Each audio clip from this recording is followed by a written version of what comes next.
എല്ലാ കാര്യത്തിലും മാറ്റങ്ങൾ അനിവാര്യമാണെന്ന് മാത്യു ടി തോമസ് എം.എൽ.എ. മാറ്റങ്ങൾ ഗുണകരമായിരിക്കണമെന്നും ജനങ്ങളുടെ നന്മയ്ക്ക് വേണ്ടിയുള്ളതായിരിക്കണമെന്നും മാത്യു ടി തോമസ് എം.എൽ.എ. പറഞ്ഞു.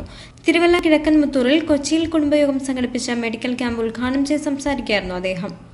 എല്ലാം മാറി മാറി വരുന്നത് ഗുണകരമാണോ എന്ന് പരിശോധിക്കാൻ നമുക്ക് എപ്പോഴും കഴിയണം. മാറ്റങ്ങൾ അനിവാര്യമാണ്, പക്ഷെ മാറ്റങ്ങൾ ഗുണകരമായിരിക്കണം, നന്മയ്ക്ക് വേണ്ടിയായിരിക്കണം.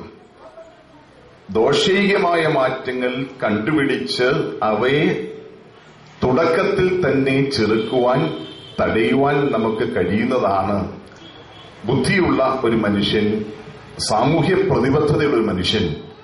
ഈ ലോകവും ഈ പ്രപഞ്ചവും എന്നും നിലനിൽക്കണമെന്നും നാളെ ഈ ലോകത്തിൽ ജനിക്കുന്ന കുട്ടികൾക്കും ആവശ്യത്തിന് ആഹാരവും ജലവും ഉണ്ടാകണമെന്ന് ആഗ്രഹിക്കുന്ന ക്രാന്തദർശിയായ ഒരു മനുഷ്യൻ ഇപ്പോൾ ചെയ്യേണ്ടത് അതൊക്കെയാണ്.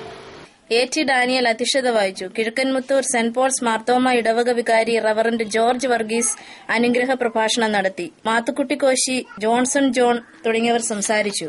നേത്രചികിത്സാ വിഭാഗം, അസ്ഥിരോഗ വിഭാഗം, ത്വക്കുരോഗ വിഭാഗം, ഗൈനക്കോളജി വിഭാഗം, പ്രമേഹരോഗ വിഭാഗം, ജനറൽ മെഡിസിൻ തുടങ്ങിയ വിഭാഗങ്ങളിലെ ഡോക്ടർമാർ ക്യാമ്പിൽ രോഗികളെ പരിശോധിച്ചു. 1000-ഓളം രോഗികൾ ക്യാമ്പിൽ പങ്കെടുത്തു.